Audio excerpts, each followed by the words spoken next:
Hola, bienvenidos. En la clase de hoy vamos a hablar de trabajo y de potencia.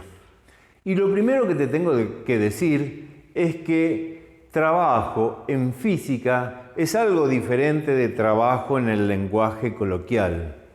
En el lenguaje coloquial hablamos de mi trabajo, de tu trabajo, del trabajo de la otra persona. En física, los que trabajan no son las personas ni los animales. En física, trabajo es un atributo de las fuerzas. Es algo que le podemos asignar a una fuerza siempre y cuando el objeto sobre el cual está aplicada esa fuerza tenga un desplazamiento. Y el trabajo lo podemos definir así. Utilizamos la letra L, supongo que de laburo, y es igual al producto entre el módulo de la fuerza, el módulo del desplazamiento y el coseno del ángulo que forman entre la fuerza y el desplazamiento. El trabajo es un escalar. Este atributo de las fuerzas es un número con su unidad, obviamente, pero no tiene dirección ni sentido. Es un escalar. Las unidades en las que vamos a medir el trabajo, lógicamente, tienen que ser igual al producto entre las unidades de las fuerzas por las unidades de los desplazamientos. Los cosenos, como todas las funciones trigonométricas, son adimensionales, no tienen unidades. Entonces, la unidad para el trabajo será Newton por metro. Como el trabajo es una magnitud pero muy importante en la física, a ese producto de unidades se le dio nombre propio, y es el Joule. J mayúscula, unidad de trabajo. También, como vas a ver más adelante, unidad de energía. La definición que te acabo de dar es solo válida para fuerzas constantes.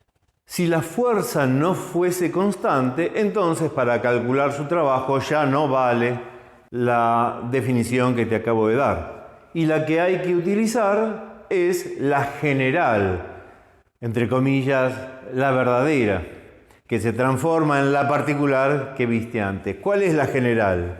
El trabajo es igual a la suma integral exhaustiva de todas las fuerzas, que va cambiando, por el cachitito de desplazamiento que haya tenido el cuerpo, por el coseno del ángulo que hayan tenido en ese cachitito calculado la fuerza y el desplazamiento. Después se suman todos esos productos y eso es el trabajo de la fuerza.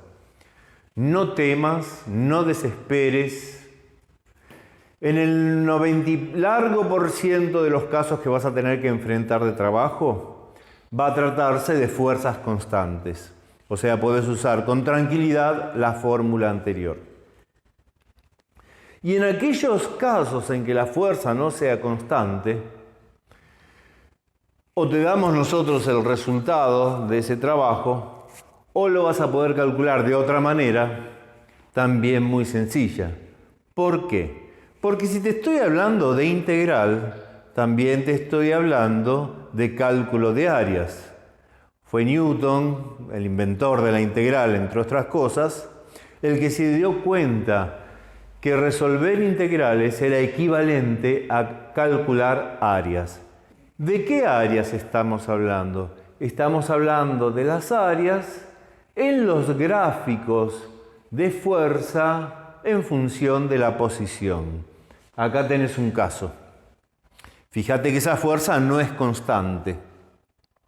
Va variando con la posición. En cada lugar tiene un valor diferente. Pero si calculamos el área encerrada bajo la curva entre dos posiciones cualesquiera, acá la llamé X inicial y X final, para pensar en un desplazamiento, ese área es igual al trabajo que realizó esa fuerza. Como te decía, el trabajo es un atributo de las fuerzas. Sobre un cuerpo pueden estar actuando varias fuerzas. Ponele este ejemplo, la fuerza 1, el peso, F2, un rozamiento, las que sea. Entre todas ellas se puede calcular una resultante. Luego, también se puede calcular el trabajo de la resultante. Yo sé que la resultante no es una fuerza auténtica, una interacción entre dos cuerpos. Es más bien el resultado de la acción de muchos cuerpos o de muchas fuerzas. Pero aún así se puede calcular el trabajo de la resultante. Y de la misma manera que lo hicimos para definir el trabajo de una fuerza sola. Si la resultante es constante, será resultante por desplazamiento por el coseno del ángulo que formen la resultante con el desplazamiento. Y si no fuera constante, con la integral o con el cálculo del área. Pero una cosa muy interesante es la siguiente. Si calculamos el trabajo que realiza la fuerza 1, el trabajo que realiza la fuerza 2 y el trabajo que realizan cada una de las fuerzas que están actuando, el trabajo de la resultante es igual a la suma de los trabajos de todas las fuerzas que estén actuando. El trabajo, ya lo vas a ver con la experiencia, es una magnitud importantísima.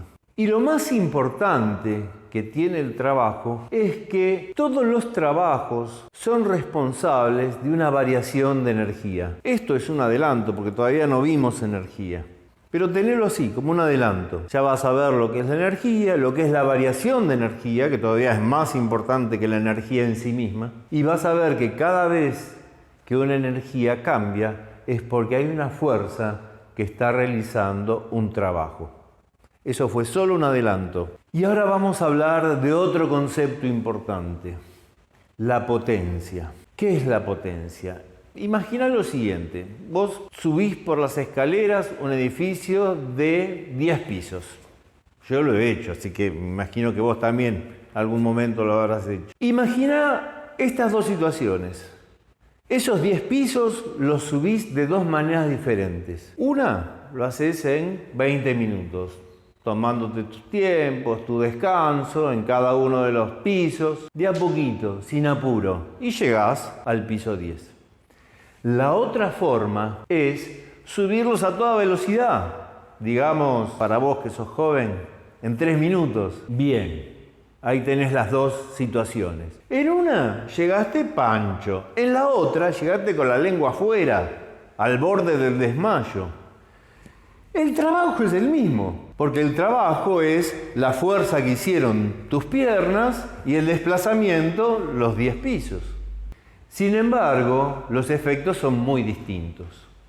La potencia justamente describe eso, la rapidez o la lentitud con la que se realiza un trabajo. La potencia la simbolizamos con la letra P mayúscula. Hay tantas P en este curso que en mis apuntes, que vos conocés seguramente, lo llamo POT. No es lo correcto, pero me parece que es un poco más amable. Acá lo voy a llamar P como corresponde. Y es el cociente entre un trabajo y el intervalo de tiempo que dura ese trabajo. ¿En qué unidades vamos a medir las potencias? Y tiene que ser, obviamente, igual al cociente entre las unidades en las que medimos los trabajos sobre las unidades en las que medimos los tiempos. O sea, Joule sobre segundo en el sistema internacional, y la potencia también es una magnitud importantísima, así que a ese cociente de unidades también le damos nombre propio y es el watt. Con la potencia hay dos modalidades de diferencia muy sutil, pero tenés que estar al tanto. En la definición de potencia, si en lugar de escribir trabajo sobre intervalo de tiempo, escribimos el igual del trabajo, fuerza por desplazamiento, vamos a obviar el coseno del ángulo que forman. Supongamos que la fuerza y el desplazamiento son paralelos. Entonces el coseno de 0 grado es 1, multiplicativamente lo podemos ignorar. Entonces al trabajo lo tenemos como fuerza por desplazamiento. Y el denominador, intervalo de tiempo. Apareció un viejo conocido nuestro, ¿no? Delta X sobre delta T es la velocidad. Entonces, La potencia también la podemos conocer multiplicando la fuerza por la velocidad con la que se desplaza el cuerpo que está recibiendo esa fuerza. Si lo calculamos de la primera manera, con el cociente, lo llamamos potencia media. Y si lo calculamos de esta otra manera, fuerza por velocidad, lo llamamos potencia instantánea. Estamos haciendo el mismo cálculo. La diferencia es que en la potencia media tenés que conocer todo el trabajo.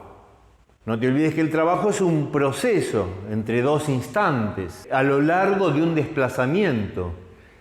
En cambio, de la otra manera, podés calcular la potencia de una fuerza instante por instante.